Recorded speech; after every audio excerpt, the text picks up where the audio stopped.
Hey VC, how's it going? This is part 3 of my top 100. It'll be number 80 through 71. Christmas just happened, you know. Hope everyone had a good one. Hope everyone got the records they wanted or some money to go get the records that they wanted. And I'll have a year-end update here pretty soon. I can't tell if it'll be before or after the new year. Just kind of showing everything I got pretty much this whole month or the past couple of weeks. I haven't had an update in the past couple of weeks. But I've got a good amount of stuff to show, some cool stuff. I'm pretty excited to show you guys. But I'll go ahead and start with this continuation of the countdown with number 80. Classic album by Blondie, Parallel Lines. I think this is one of their, at least one of their best selling. It definitely had some of the biggest singles from their whole career. Like Heart of Glass was huge. One Way or Another is kind of one of their more long-lasting singles, I feel like. It's, what's the term? It's aged pretty well. And I really love the track Hanging on the Telephone. That's probably the one that does it for me on this album. Someone described to me once as Blondie just being about Debbie Harry being mad at all the boys in the world for never calling her. I think that's a pretty accurate description of the content of this album, lyrically at least. Anyway, that song is a cover by The Nerves. I only know that because I looked it up before I recorded this video. I'd heard the original before, and it's pretty good, but I like the cover version better, honestly. And you know, this is an original copy. Not that these are too hard to find, but I don't really see them too often. It's just on the Chrysalis label.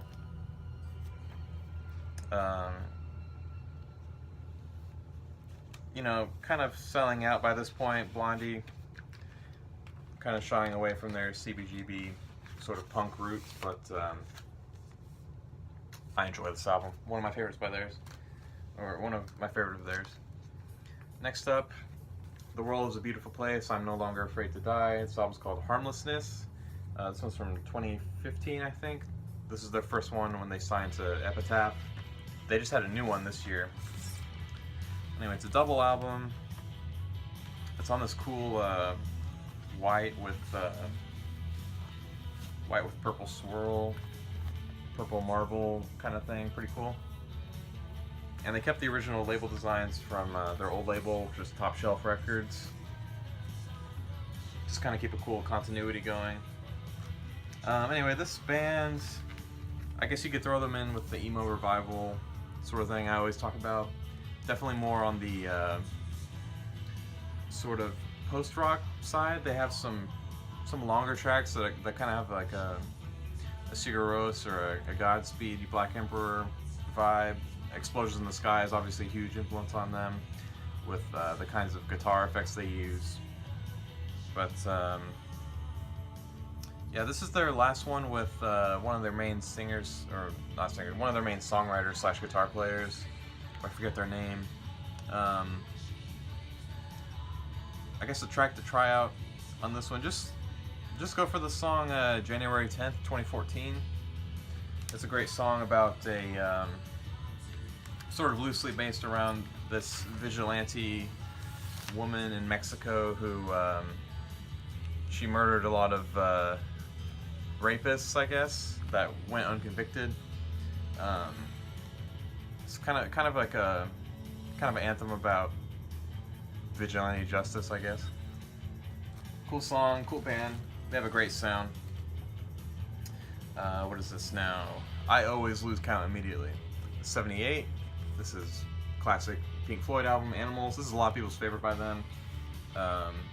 It's up there for me. I think I have a lot of Pink Floyd on this list, but it's only got 5 tracks, you know, 2 of them being bookends, Pigs on the Wing, but the 3 in the middle, Dogs, Pigs, and Sheep, are all great tracks, super long.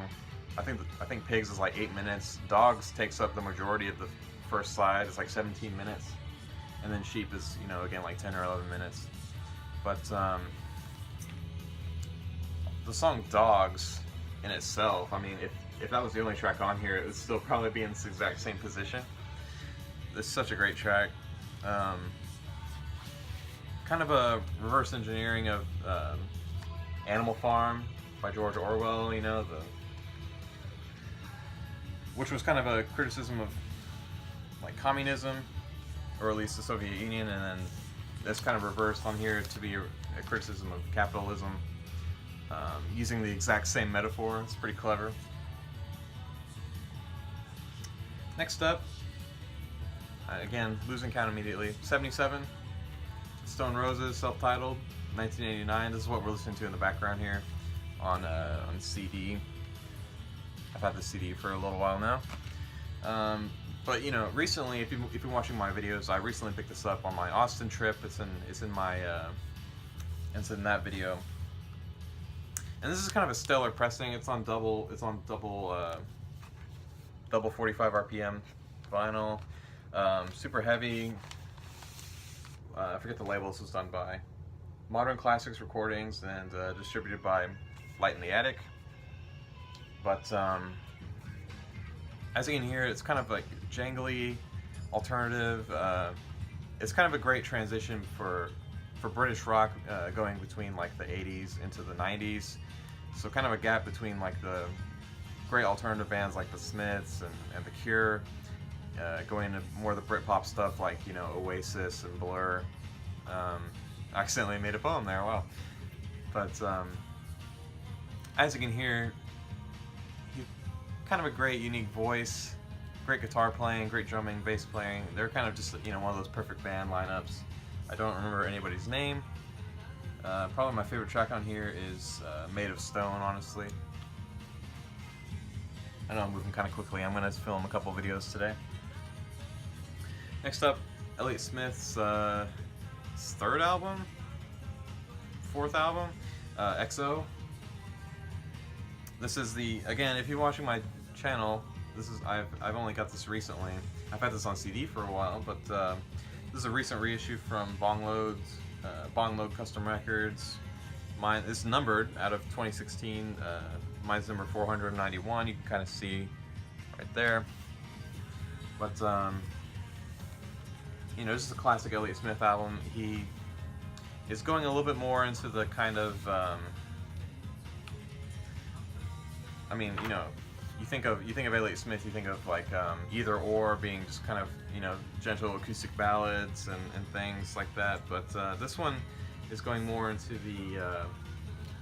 the vein of he's using a little more piano, a little more electric instruments.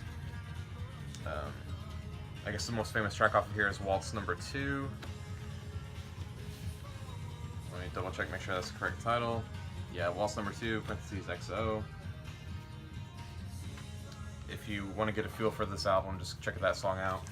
And then there's a pair of songs that closes the album that's almost as strong as the closing for Either Or. It's the last two tracks, Everybody Cares, Everybody Understands, and the last one is called I Didn't Understand. It's kind of, you know, a crushing pair of songs emotionally. You just kind of get into the head of Elliott Smith, kind of, you know, another one of the tortured sort of songwriters that seem to be so popular, so successful. But one of his classic albums here. What year was this even? It does not say on the back. This is I want to say it was like 90, 97, 98, something like that. Fantastic album. And of course, 1, 2, 3.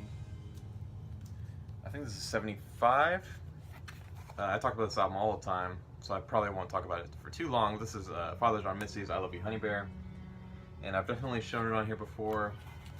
So I won't take it out of the packaging, but this is the special, you know, pop-up but gatefold version with like the sound box that plays and everything. This album is kind of a great sort of love letter to his wife, or fiance at the time. They're married now. Sort of the title track is I Love You Honey Bear. You know, just kind of a song about them being like shut in from the rest of the world as they kind of ignore the world's problems and are just with each other. And then it's got The Night Josh Tillman Came to Our Apartment, which has one of my favorite lines of his, which is, we sang Silent Night in 3 parts, which was fun, until she said she sounds like, I'm gonna start over.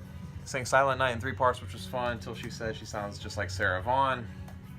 Uh, that's just a great line. Kind of a, you know, you can make digs at your girlfriend for saying something annoying, but just, you know, fantastic album. Give it a shot. I mean, I know a lot of people didn't like his new album this year, but this one is probably better in my opinion, and will stand the test of time longer than that one. 74 here. Again, I've talked about this before. Miles Davis, Bitches Brew. If you just want, I'll talk about it quickly. If you just want a perfect jazz fusion mixed with definitely some psychedelic elements, just go for this album, Bitches Brew. I don't know how much harder I can sell this one. I think this was even in my VC intro videos, one of my favorite artists. Great lineup on here. John McLaughlin plays guitar. I think Chick Corea's on here as well. Electric piano. And obviously Miles Davis. Who's the drummer on here? I don't want to take the gatefold out and look, but you know, great lineup. Great songs, kind of long form, jam type songs, fusion. Psychedelic, like I said. Just listen to this if you have not. I mean, if you don't like fusion, think it sounds like elevator music, check this out. This is pretty intense. 73, Sufjan Stevens, Michigan, or I guess it has a longer title of Greetings from Michigan, the Great Lakes State. This is like his third album from 2003. It's like third or fourth album. It's his first that he did, and the kind of he has two albums in the what he called his 50 States project, where it was kind of a joke where he was talking about doing an album for each state in the U.S. Starting with the ones that he knows best, so you know, Michigan, Illinois, and then his recent album, Carrying Lowell, is sort of an unofficial state song or state album about Oregon. He talks about Oregon a lot in that album, but this one's about Michigan. It's a double album, although I think the CD, I think only the first 3 sides of this are part of the original album, and then the rest are kind of bonus tracks. But again, the bonus tracks are still in the same theme of like of it being about Michigan. And I've got download cards falling out. I love the artwork on here. Map of Michigan. He does the same thing with Illinois, with kind of, you know, marking landmarks. And he has several songs about those landmarks and cities and the wildlife, and he ties it all together with like personal stories about being there, or even kind of abstract stories, vaguely relating, but it all fits together in kind of a nice folk singer-songwriter, maybe Baroque pop, you know, lots of strings and large orchestral pieces on here as well, instrumentation-wise at least. Probably my favorite track is Detroit, Lift Up Your Weary Head, Rebuild, Restore, Reconsider. Redford was also a really great song. This song about Flint, for the unemployed and underpaid, for the widows in paradise, for the fatherless and Ypsilanti, and then Say Yes to Michigan. Just great tracks. They're very, some of them are, you know, happier than others, more upbeat, but you get the idea. Sort of a love letter to Michigan. Next up was 72. This is Talking Heads, 77. First album from 1977, obviously. Again, another CBGB band. This is actually probably one of their weirdest. It's definitely more straightforward, alternative or new wave than a lot of their later stuff gets, which gets more experimental with world influences and electronic influences. But this one's, you know, straight 4-piece band: guitar, bass, drums, and second guitar. But lots of their classic songs are on here. Obviously, Psycho Killer is one of their biggest songs ever, right from their first record. I actually really love the closer, Pulled Up. That's a great 1-2 punch right there, Psycho Killer and Pulled Up. No Compassion is a great song. New Feeling. The book I read, Don't Worry About the Government, sort of this weird happy-go-lucky sort of song. But yeah, classic album from one of my. They're probably like a top 20 band for me. And here we got the original insert with the lyrics. Great photo of the band there, David Byrne. Original Sire Records. Again, not too hard to find or anything, but I don't see it around me too often. I think this is only the second copy I've ever seen, and I think the first one was in even worse condition. So this is another one of those where I bought every single copy I've ever found, considering both of them were a decent price on them. Yeah, just classic sort of punk album. You check it out. And number 71, this one probably not many of you have heard of, but this is a band called Foxing. This album's called The Albatross. Now, I sort of describe this band as similar to The World's a Beautiful Place. If you like The World's a Beautiful Place, I'm No Longer Afraid to Die, you will enjoy this band Foxing. They're in the same kind of emo revival sort of movement, but they again have the same kind of post-rock element to it. You know, if The World's a Beautiful Place is more of like an explosion in the sky, this band is more like a Sigur Rós in terms of like the falsetto vocals, just kind of the more sometimes beautiful songwriting. It's on this cool like bone milky white and this on clear vinyl, sort of a gradient thing, you know, really cool. Sort of goes with the artwork, with like off-whites and things. Cool photo there. I guess it's a photo with lyrics and stuff, and then credits and thank yous on the blank backside.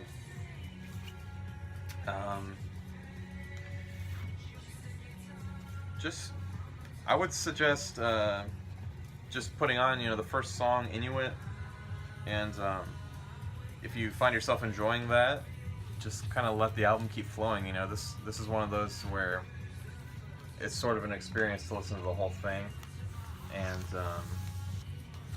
one of my favorite albums of the past decade. This came out in 2014 on Triple Crown Records, or it was on Count Your Lucky Stars, which I have a story about, sort of a Count Your Lucky Stars tour that I missed this band on. There were like 8 or 9 bands from that label, all emo bands, came through Fort Worth, and I misread the start time for the show. I thought it was starting at, I don't even remember what time. If it was starting at like at 6, I showed up at like 6:30 thinking it started at 6:30, and Foxing was the first band to play, and I totally missed them, and they were actually leaving as I was pulling out. I was like, hey, you guys are from Foxing, aren't you? They were like, yeah, we just finished up.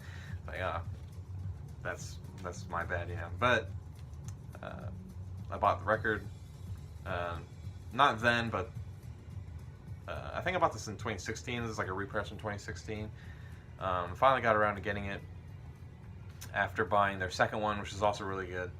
But yeah, I missed them. Caught all the other bands on the tour, like Special Explosion and Empire, and Prawn was there. Warren Franklin, just really great tour, and missed Foxing though. But now they're on Triple Crown Records, which is sort of a larger one, with like Into It Over It and Brand New are on that label. So yeah, if you stick through my rambling there for a minute, just know that I really highly recommend that album. That's one of my favorites from the past few years. Anyways, that's those are 10 from the third part of this series. Now I'll keep doing these every Friday, and then if I have an extra video, it'll be probably, I don't know, I feel like Tuesday is a good day to upload. I feel like weekends are pretty heavily stacked with, everyone has free time, so everyone kind of uploads all their videos on the weekend, which I do the same thing. But and then I notice it gets kind of dead from like Monday through Wednesday. So I guess I'll, if I record another video over the weekend, I'll just save it and upload it on Thursday, or on Tuesday, I mean. So yeah, that's it for this one. Thank you guys for watching and sticking around.